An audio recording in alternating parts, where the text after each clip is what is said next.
Boker Tov les Koulam, voilà, Baruch Hashem, on revient après une petite absence entre les Chagim, entre ce qui s'est passé, on avait besoin de se réorganiser. Donc le cours Bezrat Hashem aujourd'hui, il est dédié pour la réussite de nos Chayalim, pour les Achzarat HaChatoufim, que Bezrat Hashem on puisse récupérer tous nos otages, et pour les Ilui Nishmat, de tous ceux qui sont partis d'une manière tragique dans ce Inyan. Et bien sûr qu'on ne peut pas commencer le cours avant de revenir dans le Nyan du Tanya qu'on avait fini il y a à peu près un mois de ça en arrière. On ne peut pas commencer le cours sans parler de ce qui se passe. On va parler de ce qui se passe, mais on va essayer de voir une perception un peu chassidique de la chose. Très important parce que dans les réseaux, on voit plein de choses et plein de dibourim.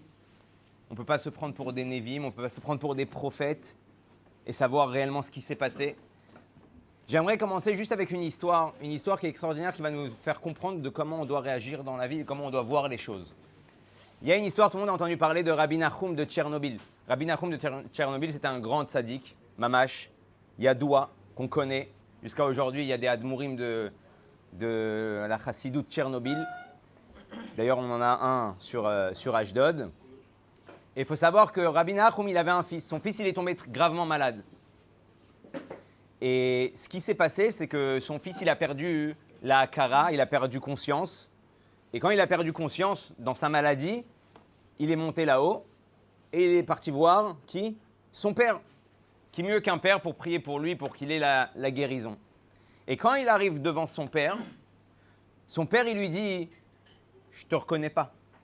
Qui tu es ?» Anilome Kirotra. « Je ne te connais pas. » Et lui, il dit « Papa, c'est moi. » Rêve Moïtel.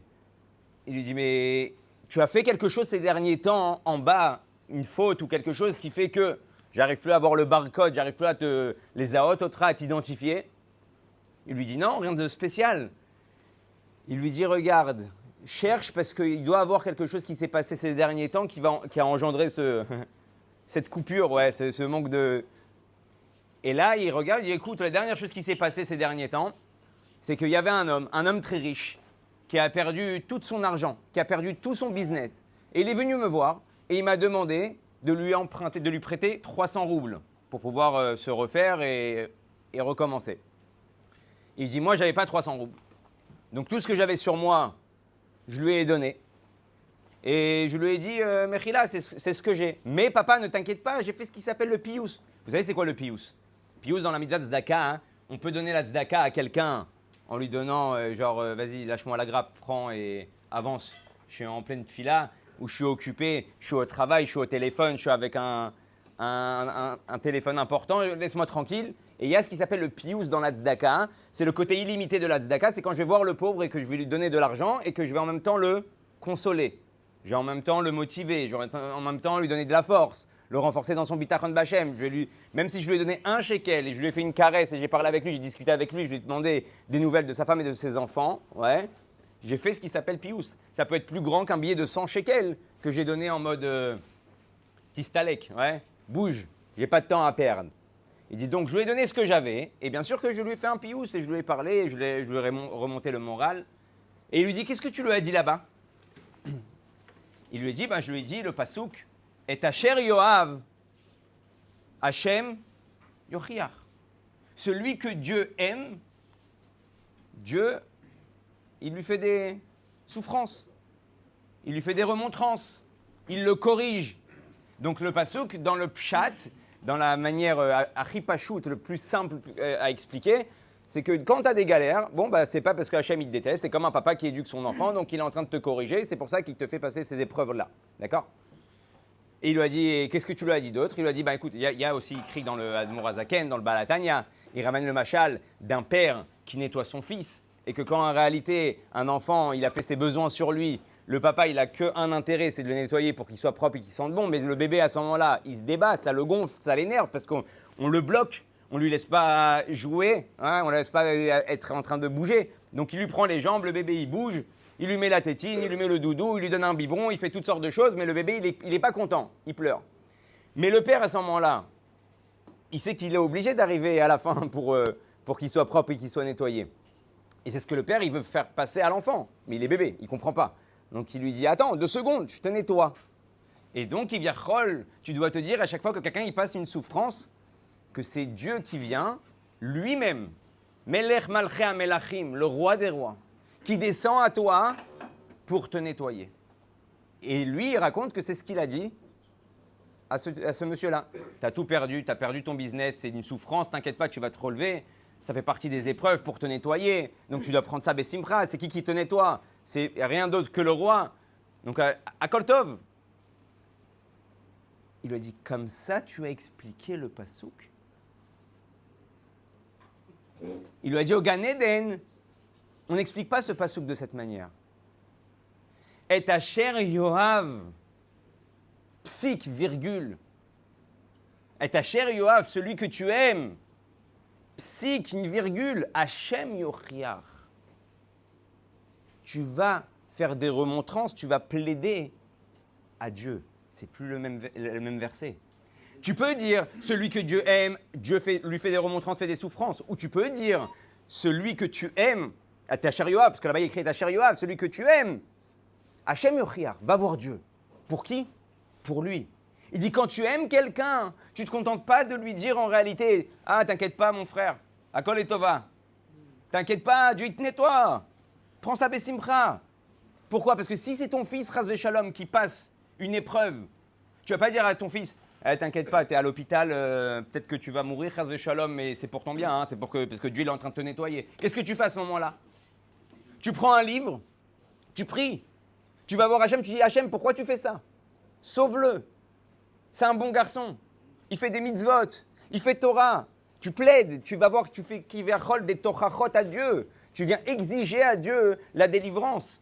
Et donc c'est ça qu'il lui dit. Il lui dit comment tu vas voir un juif? Alors ça que le juif lui-même, il doit se dire que c'est les tovato et que ça le nettoie. Ça c'est ce qu'il soit se dire lui. Mais toi, tu peux pas lui dire t'inquiète pas, c'est pour ton bien. Toi, tu dois prendre ton livre et prier. Toi, tu dois prendre ton shiur Torah et demander à Dieu qu'il aide. Est-ce que c'est possible qu'un homme qui aime quelqu'un, la seule solution qu'il va lui donner, c'est t'inquiète pas, c'est pour ton bien? Non. Quand ça te touche réellement et que c'est toi qui es concerné, tu vas et tu te plains. Tu vas et tu demandes. Et c'est ça ce que Rabbi Nachum de Tchernobyl, il est venu dire à son fils. Il lui dit, c'est très bien ce que tu lui as dit. Mais toi, ton rôle, c'est quoi? C'est de venir prier et dire à Dieu, Hachem, pourquoi ce juif, il galère? Hachem, pourquoi tu as fait tomber ce juif-là dans la Hasakim? Tazorlo, aide-le, c'est ton fils. Et de là, on comprend une chose très importante. Dans la période dans laquelle on se retrouve, on ne peut pas venir et essayer d'habiller tout sur Akol et Tova, et c'est un nettoyage. Bien sûr que c'est. Mais ton vrai rôle à toi, c'est de prendre un livre et de prier à Dieu et de supplier Dieu qu'on réussisse, qu'on gagne et qu'il nous emmène la Géoula Amitit Ve'ashlema. C'est ça ce que tu dois faire. Et c'est là que Dieu il voit que tu as un vrai amour pour ton prochain. Parce que si tu te contentes tout le temps de dire aux gens ah, c'est Akol et Tova, c'est comme ça que Dieu il voulait, c'est bien, ça te renforce dans le Bitaron d'Hachem, mais tu n'as pas fait une preuve d'amour envers la personne qui est concernée. Et c'est ça qu'on doit apprendre dans cette période-là. Plus que ça. Ces derniers temps, on voit beaucoup de Inyanim, beaucoup Baruch Hashem, il y a beaucoup de trizouk, beaucoup de renforcements qui se font dans les réseaux, beaucoup de discours, beaucoup de Dvar Torah. Et j'aimerais donner un petit peu la version du Rabbi sur ce qui se passe. En Tafshin Yud Dalet, Simchat Torah, il y a 70 ans en arrière, le même jour que Simchat Torah, de ce qu'on entend en Tafshin Pédalet, 70 ans, jour pour jour. Simchat Torah, 5714 dans notre date, dans notre vraie date. Le Rabbi, il fait un Farbrengen pour Simchat Torah, et dans le Farbrengen, il dit quelque chose de très étrange. Il raconte là-bas qu'il y a des gens qui sont venus au 770 pour danser avec la Torah, le Simcha Shel Torah, parce que la Simcha de Torah, elle t'emmène à arriver à la Atzmut d'Akadosh Baruch Hu. La Simcha Torah, elle t'emmène à sauter toutes les étapes de la Rouchaniout, du spirituel. C'est-à-dire qu'il n'y a plus d'échelle. Tu peux arriver au niveau les plus hauts, à Atzmut, à l'essence de Dieu, le jour de Simchat Torah. Et le Rabbi dit, dans le 770, il y a des gens qui comprennent ça, ils sont venus. Il y a des gens qui sont venus et qui sont venus vraiment pour Simchat Torah et danser.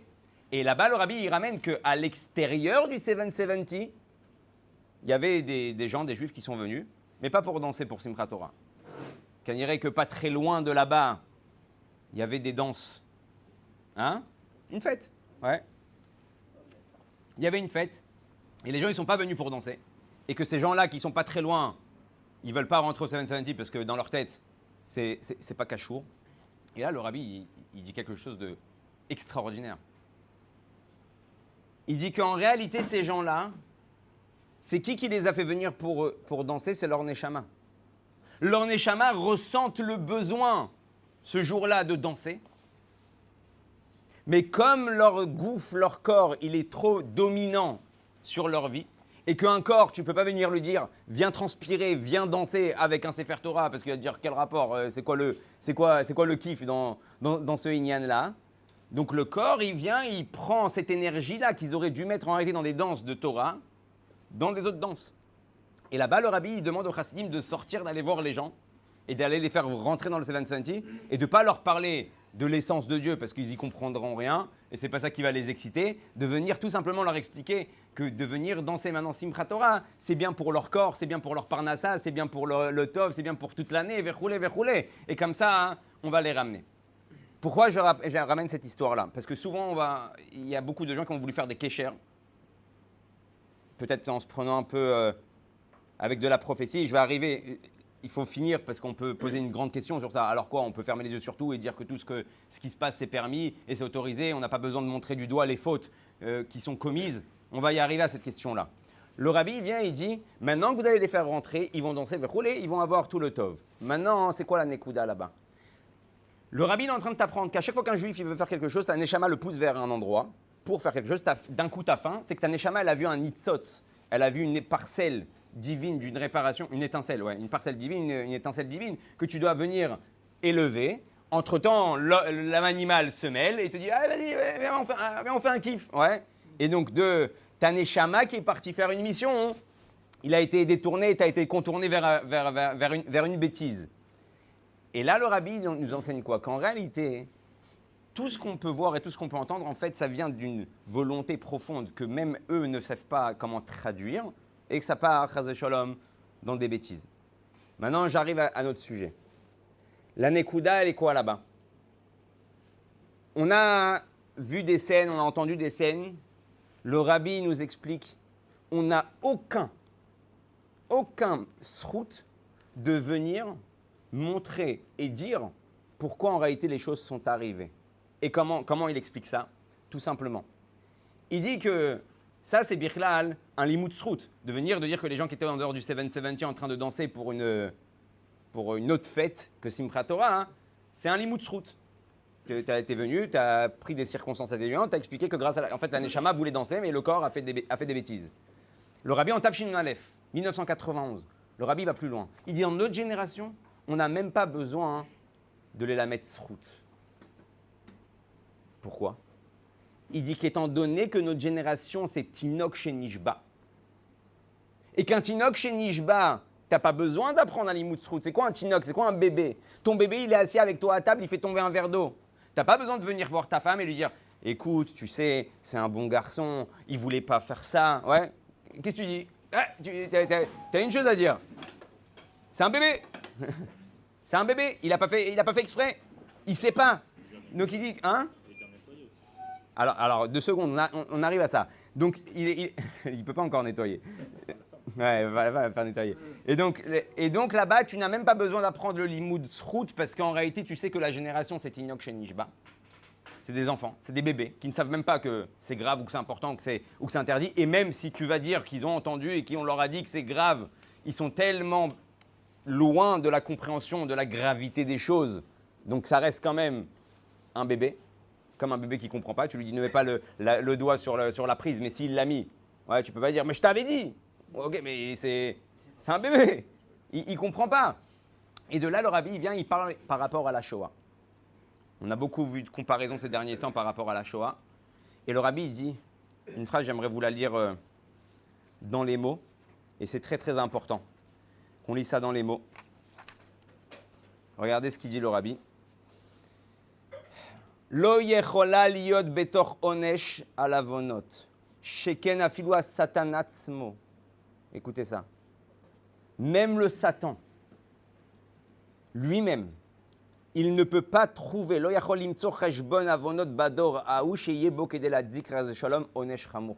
le Satan lui-même n'a pas la capacité de ramasser autant d'avérotes pour donner une raison et une explication à Dieu de pouvoir punir de cette manière. Et pourquoi? Tout simplement parce qu'en réalité, Akadosh Baruch Hu, il s'appelle Av Arachaman.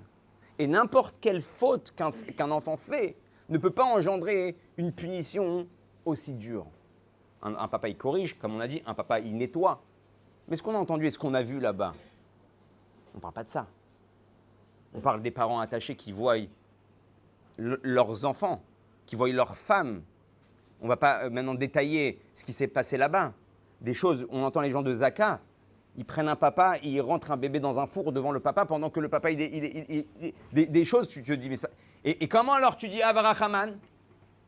Et là, c'est la Nekuda. On ne peut pas la tzdik la Shoah. On ne peut pas la tzdik ces catastrophes. Pourquoi? Parce que Dieu, il a dit une chose. Lo marchevotai, marchevotere. Mes pensées ne sont pas vos pensées. Quand Hachem, il a montré à Moshe Rabbeinu ce qui allait se passer avec Rabbi Akiva, Moshe Rabbeinu, il a dit quoi? Zotora, Zosrara, c'est ça la Torah, c'est ça son salaire. Hachem, il lui a dit quoi? Shtok. Shkot. Kikar Allah bemarshava. Je sais pourquoi. Il y a des choses qui sont au-dessus de notre compréhension, bien plus loin que notre compréhension, et c'est ça qu'on doit être conscient. Alors je vais arriver au Yen de la Tchouva, parce que dans ce cas-là, on peut encore revenir sur la même question. Ah, alors dans ce cas-là, on ne fait pas de Tchouva, on donne des raisons. Ok, on est matzdik dans le Tov, et là, on continue à rester comme on est, et on sait qu'Hachem, il nous fait des appels. D'ailleurs, on va voir le Rambam qui nous parle de ça. Mais il y a 4 Nekudot qui sont importantes. Déjà de savoir, comme on a dit, que toutes les punitions et tout ce qui arrive, ce n'est pas une vengeance de Dieu. Il y en a qui ont voulu habiller ça sur la vengeance, ouais, parce que Dieu, il a vu que le Ham Israël, il était comme ci, que le Ham Israël était comme ça, il y avait la marloquette, il y avait des Afghanotes, il y avait des manifestations, il y avait ça, alors c'est pour... Ouais, c'est pas une vengeance, déjà c'est un nettoyage. Mais là, ça va plus loin. À part l'histoire du nettoyage, comment ces gens-là qui sont niftar, ils sont appelés? Qui douchent Hachem. Donc si la Torah, elle te dit que ces gens-là s'appellent qui douchent Hachem, donc tu ne peux pas venir et coller une avéra, ils sont tombés parce qu'ils sont, chas shalom, le contraire. C'est Hachem qui les appelle qui douche Hachem. Donc tu comprends bien que ça va au-dessus de ton entendement. Plus que ça, comme on a dit, il n'y a rien qui peut donner au Satan la capacité et la possibilité de trouver autant d'avérotes pour punir les bénis Israël. Et plus que ça, comme on a dit, on est dans une génération de Tinok chez Nishba. Donc toutes ces raisons-là, il y a une punition, mais c'est pour nettoyer. Dans notre génération, on n'a pas besoin d'apprendre du Srout sur Am Israël parce qu'on est tous des Tinok chez Nishba. Il n'y a aucune faute qui peut expliquer la Arzariout, la cruauté de ce qui s'est passé. Et celui qui a été tué est appelé Kadosh. Comment on peut japonais Hein? Comment on peut japonais Tinok chez Nishba alors que, je veux bien, on va dire, il y a 400 ans, avant quand il arrive, genre les gens ils savaient pas. Aujourd'hui, on a tous Internet, on a tous des chiots, on connaît tous. Le Tinok chez Nishba, c'est quoi? Le Tinok chez Nishba, c'est pas seulement un bébé, un nourrisson. Un Tinok chez Nishba, c'est quelqu'un aussi qui a un manque de compréhension. Ouais, comme j'ai donné le machal avec le bébé, si je t'explique quelque chose, mais que tu n'arrives pas à l'adhérer, tu n'arrives pas à le comprendre, tu restes un Tinok. C'est comme un papa, il a son fils de 20 ans, il dit, mais mon fils, t'es un bébé ou quoi? Je t'ai expliqué, t'es quoi? T'es un enfant, t'es un bébé. Je t'ai dit déjà qu'il ne faut pas faire ça. Pourquoi tu as fait ça? Donc en réalité, la Gdara de Tinok, ce n'est pas une Gdara de Tinok comme on le perçoit. Donc c'est un manque de compréhension. À partir du moment où tu expliques quelque chose, où la personne n'écoute pas ou n'entend pas, tu rentres dans la Gdara de Tinok chez Nishba. Alors justement, ça c'est encore un autre sujet qu'on peut développer, mais ce n'est pas le moment pendant la guerre de développer ce sujet-là. Et tout ce qu'on est en train de dire maintenant, ça concerne tout ce qui s'est passé. C'est Beprinat, Tinok chez Nishba. Alors voilà, maintenant je reviens à la fameuse question. La fameuse question que tout le monde va avoir. Alors 2 secondes. La tchouva, elle est où? Le Rambam, il est posé que celui qui dit c'est un mikré, quand il y a des tsarotes qui viennent dans les bénis Israël, tu dis c'est un mikré. C'est comme ça. C'est comme ça, ils n'avaient pas les matzlemot, ils n'avaient pas les trucs, ils n'ont pas fait attention, le Shabbat il n'a pas dit. Tu trouves des raisons pour dire que c'était comme ça que ça devait se passer. Ouais. Le Rambam, il est possèque, il dit que si tu viens pas Bekeri, il y a Bechamat Keri. Tu veux pas comprendre le message. Ça va devenir de plus en plus dur jusqu'à que tu comprennes. Alors bien sûr qu'on ne peut pas dire que ce qui s'est passé, ce n'est pas un éveil pour nous. Mais en fait, ce qu'il est en train de t'expliquer, le Rabbi, tu dois avoir un éveil, tu dois faire tchouva par rapport à une tzara qui s'est passée. Mais ta tête, elle ne doit pas être dans les raisons de pourquoi ça s'est passé. Toi, ta seule matara, c'est quoi? Il y a eu un malheur.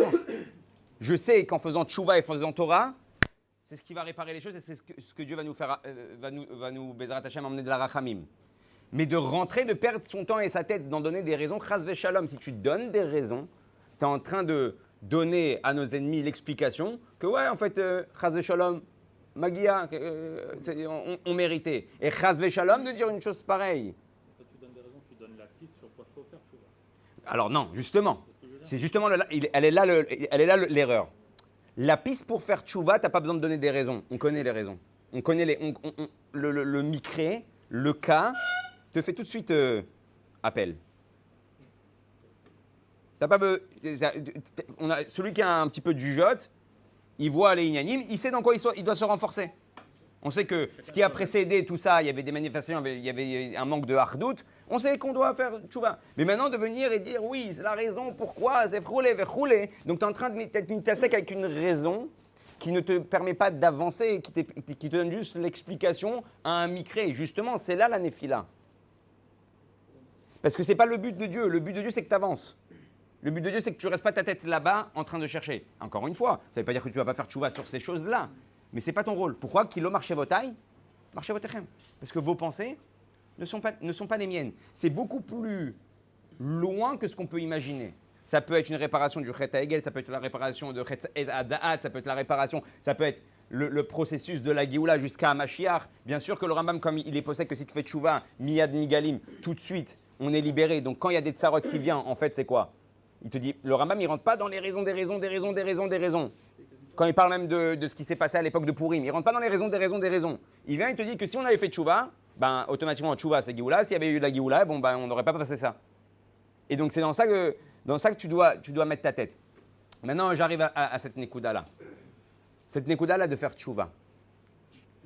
On doit faire tchouva, hein, besimcha ou betuv levav. Ouais, c'est quelque chose de très dur, de très compliqué à appliquer. Mais en réalité, si vous regardez bien les choses, on va avoir dans toute cette histoire-là, Bezrat Hashem, l'enfantement, si Dieu veut, de Mashiach. Amen. Ce qui s'appelle Chevle Mashiach, tout le monde a entendu parler de Chevle Mashiach, ça s'appelle quoi? Un enfantement. Ouais.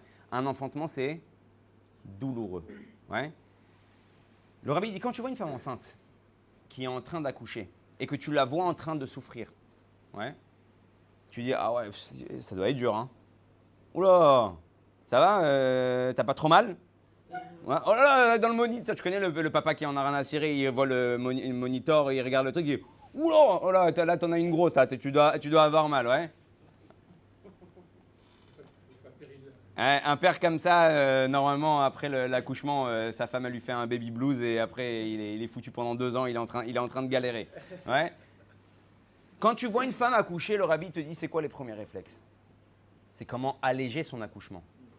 Tu lui emmènes un verre d'eau, tu l'allonges, tu appelles l'ambulance, tu lui dis, tu veux que je monte avec toi, on va ensemble, ou je prends la voiture, tu fais tout pour que… Tu arrives là-bas à l'hôpital, tu dis, il y a une péridurale, donnez-lui quelque chose, elle a mal, fais rouler, tu essayes d'alléger l'enfantement. Étant donné qu'on est dans l'accouchement, on est dans l'enfantement de la venue du Mashiach, notre rôle aujourd'hui, il est de comment alléger cet accouchement-là. Tu vois la génération qui souffre, tu vois les malheurs qui s'abattent, tu vois les problèmes, et toi tu dis, tu essaies de trouver des raisons. Non, le but là, c'est pas de trouver la raison. Le but, c'est d'aider à la situation. Et comment tu aides? Quand tu fais tchouva, quand tu fais Torah, quand tu fais mitzvot, quand tu améliores un comportement, alors tu engages un processus qui va faire que l'accouchement va se faire avec une péridurale comme on dit aux femmes qui sont enceintes, kétarnégolette, ouais, comme une poule, que ça sorte facilement et tranquillement. Et c'est comme ça qu'on agit et qu'on arrive à notre rôle réel. Maintenant, juste pour finir, parce que je vois que, bon, Baruch Hashem, on n'a pas eu le temps encore de parler du Tanya. Juste pour finir avec une Nekuda. Tout ce qui se passe en ce moment, c'est ce qui s'appelle Emouna Bitachon Bachem, on entend parler dans tous les sens. Ouais. Maintenant, il faut savoir qu'il y a écrit Kitetsela Milchama Loivecha, quand tu sortiras en guerre contre ton ennemi, sur ton ennemi, parce que sur ton ennemi, c'est sûr que tu vas gagner. Ouais. Sur ton ennemi, Altira, n'aie pas peur. Là-bas, on ne parle pas d'Emouna, on parle de Bitachon, on parle de confiance en Dieu. C'est quoi la différence entre Emouna et Bitachon? La Emouna, je sais que Dieu peut m'aider. Le Bitachon, je sais que Dieu va aider. Je suis sûr que ça va bien se passer. Sûr. Et là, le rabbi pose une question, 2 secondes. Qui tu es toi? Ouais. Pour être sûr que Dieu va t'aider. Peut-être que c'est toi qui as engendré cette situation. Shema Garamachet. Yaakov Avinu lui-même, il a dit. Peut-être que je ne vais pas être sauvé par rapport à Esav, malgré toutes les promesses que Dieu lui a fait. Peut-être que j'ai fait des fautes, peut-être que je ne me suis pas comporté, peut-être que j'ai pris trop le budget Chesed qu'il y avait déjà chez Hachem. Et maintenant, face à Esav, ça va être compliqué. L'amrod qu'on sait qu'un tzaddik, on a parlé dans le Tanya qu'un tzaddik qui ne fait pas de faute. En réalité, la faute chez le tzaddik, c'est est-ce que j'ai avancé plus, est-ce que j'ai fait plus de lumière dans le monde ou pas? C'est ça pour lui qu'il considère comme une faute. Mais la Nekuda, elle n'est pas là. La Nekuda, elle est comme en toi. Tu vas venir et tu vas dire, voilà, c'est bon, je suis sûr. Sûr. Mais c'est Dieu qui t'a mis dans cette situation-là, peut-être. Et c'est peut-être même toi qui t'as engendré cette propre situation, Nahon. Peut-être que Dieu, ce qu'il attend de toi à ce moment-là, c'est faire tchouva, à changer, rouler. Et toi, tu dis, tu vas en mode plus que Emouna, plus que Emouna. Tu vas pas en mode Emouna, Dieu, il va peut-être m'aider si Dieu veut. Ça, c'est Emouna si Dieu veut. C'est Dieu aide, Dieu sauve. Et c'est sûr. Là, le rabbi il donne une explication extraordinaire par rapport au Chovot Alevavot. Il vient et il dit comme ça, que dans le Chovot Alevavot, il y a écrit que le Yetzer Hara, il vient et il te met ce safek-là, est-ce que tu mérites d'être sauvé? Ok? Et là-bas, il explique le Chovot Alevavot, que tout le but là-bas du Yetzer Hara, c'est justement de t'enlever de ta Emouna, de ton bitachon, parce qu'à partir du moment où tu dis, peut-être que Dieu ne va pas m'aider parce que je mérite cette chose-là. Donc tu cherches des autres solutions. Tu dis, bon, avec Dieu, c'est un peu chaud en ce moment. J'ai un pote qui a de l'oseille. J'ai un copain qui peut m'aider. J'ai verroulé. Donc tu vas chercher à mettre ta confiance dans des solutions qui sont autres que Hachem. Et ça fait partie du but du Yetzer Hara. Parce que quand tu mets ta confiance autre part, Dieu, il t'a dit, ah bah tu te débrouilles. D'accord. Donc c'est le chat qui se mord la queue. Le Yetzer Hara, il t'a enlevé ton bitachon. Tu es parti chercher ailleurs. Tu as encore moins aidé. Et en fin de compte, tu t'en sors pas. Ouais. Alors le rabbi il explique comment ça marche. Comment c'est possible qu'un homme qui peut-être mérite la situation dans laquelle il se trouve, et peut-être Chaz Shalom ne doit pas être sauvé, parce que Tachles, la Torah, la Torah elle t'a dit chaque chose qu'est-ce qu'elle engendre. Ouais. Peut-être que tu as fait les mauvais choix dans ta vie, et tout simplement, tant pis pour toi, tu t'es retrouvé là, on t'avait prévenu. Ouais. Un homme averti en vaut 2. Le rabbi dit qu'en réalité, on sait très bien dans le Tanya qu'il y a ce qu'il y a dans le monde, dans l'enchaînement des mondes et au-dessus du monde. Dans le système monde, dans le système enchaînement des mondes, il y a des lois. Tac, tac, tac, tac, tac, tac, ouais. Ce que je fais, ça engendre quelque chose. Ouais. Il a ta ilote, sibat ta sibot. Chaque chose que tu fais en bas, ça engendre un truc là-haut, qui fait engendrer un truc en bas. C'est l'effet papillon, d'accord? Ça, c'est ce qu'on appelle l'enchaînement des mondes. Et effectivement, quand tu es dans l'enchaînement des mondes, alors un comportement emmène un résultat. Il dit, mais le bitachon b'Hashem, c'est quelque chose qui est tellement illogique par rapport au monde. Parce que le bitachon b'Hashem, je me retrouve dans une situation que d'après la logique humaine et d'après ce qui est en train de se passer, je ne suis pas censé m'en sortir, je ne suis pas censé réussir. Si la banque, elle appelle, elle demande 15 000 shekels pour dans 2 heures, à 4 heures, le sniff il ferme, alors que les 15 000, tu n'as pas réussi à les ramener en un mois, tu n'arriveras pas à les ramener en 2 heures. Ouais. Donc, à ce moment-là, tu rentres en panique. Celui qui habite à Hachem, pas de panique. Pas de panique. Avant l'appel, après l'appel, il ne s'est rien passé. Pourquoi? Parce qu'il est sûr que Hachem, il va trouver la solution. Que Hachem, il va bien se passer. Ça n'enlève pas la ishtadlut. Mais j'ai aucune daaga. J'ai aucune inquiétude. Et là, Hachem, il dit mida keneged mida, mesure pour mesure. D'après le monde, tu es censé être stressé, angoissé, anxieux, Ouais, perturbé. Le monde te demande ça. Le monde est ça. Toi, tu arrives dans ce monde-là à être au-dessus de la logique et du système de ce monde-là. Mida keneged mida. Dieu il te dit, même si tu ne méritais pas, même si c'est toi qui t'es mis dans cette situation, je me comporte avec toi, mida keneged mida. On n'est plus dans la logique des choses. Tu as touché bitachon, tu mérites pour ça d'être sauvé. Pourquoi? Parce que le bitachon, Bachem, le rabbi dit, c'est pas quelque chose de simple. La émouna, c'est simple. La émouna, c'est ancré en nous. Anachnu ma'aminim, bnei ma'aminim. C'est à l'intérieur de nous. Tu grattes un peu, tu trouves la émouna. Le bitachon Bachem, c'est une avoda, c'est un travail, c'est un effort sur ton psychique, sur ta conscience, sur ton mental, sur ton cœur, sur tous tes membres. C'est pour ça que ça s'appelle chovot, alevavot. Ouais, les devoirs du cœur. C'est quelque chose que tu n'es pas censé contrôler. C'est quelque chose qui est très dur. Un sentiment, faut le gérer. Il dit quoi? Tu arrives à faire une avoda telle dans ta émouna et dans ta perception des choses que je vais te sauver? Alors je vais te sauver. Parce qu'on n'est plus dans le calcul 1 plus 1 fait 2. On n'est plus dans le monde de l'enchaînement et de ilata ilot et sibata sibot. On est à ce qui s'appelle Akadosh Baruch Hu lui-même, et chaque Akadosh Baruch Hu lui-même, il n'y a plus de règles, il n'y a plus de loi. Il y a Dieu qui écrit tout, il y a Dieu qui fait tout, il y a Dieu qui peut tout changer. Et c'est ça la nekuda du bitachon Bachem qu'on doit avoir dans cette période-là. On peut se poser beaucoup de questions. On s'est mis peut-être dans cette situation. Peut-être on méritait Chas v'Shalom cette situation. Peut-être qu'on n'aurait pas dû faire comme ci. Peut-être qu'on n'aurait pas dû faire comme ça. Et dire, bon, peut-être que Dieu, Bezrat Hashem avec la Emouna, Dieu, il va nous aider quand même. Ouais. Mais le bitachon Bachem, il transcende toute cette ligne-là.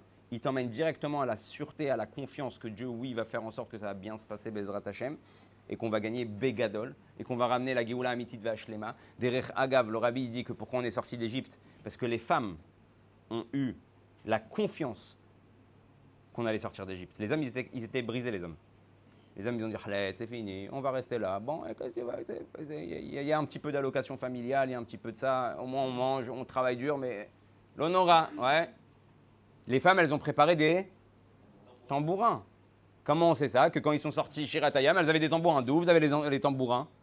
Comme elles étaient sûres qu'elles étaient sorties d'Égypte, des années avant, elles ont déjà préparé les violons, elles ont déjà préparé les palino, elles ont déjà préparé les hommes, ils disaient, vous êtes ma boule ou quoi? Pourquoi vous faites ça? Quand on va sortir, on va chanter.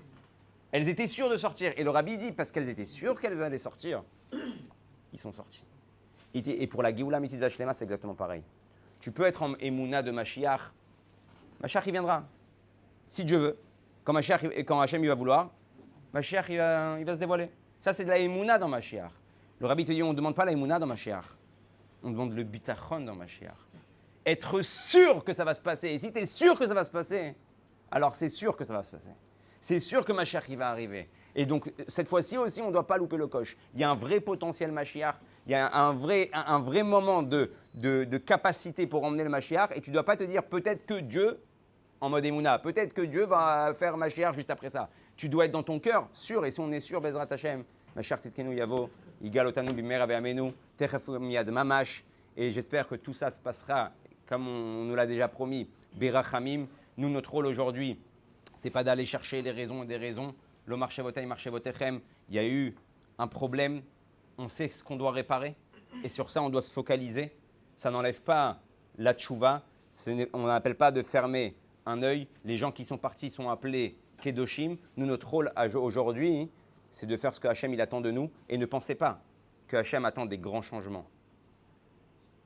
Un petit changement réel peut faire balancer la balance. Parce que si tu fais un grand changement, mais que quand la guerre elle s'estompe et que rouler, c'est trop gadol alecha, ve'ata basof, shocheach maher, tu oublies tout de suite ce que tu avais pris sur toi. Hein. Alors prends quelque chose sur la dureté, quelque chose que tu sais que tu peux prendre sur toi, une halacha par jour en plus, un hidour en plus, une bracha bekavana en plus par jour, quelque chose que tu prends, que tu lâches pas, ça c'est suffisant le Rambam midi pour faire balancer le côté de la balance et nous emmener Bezrat Hashem à Mashiach Tzidkenu.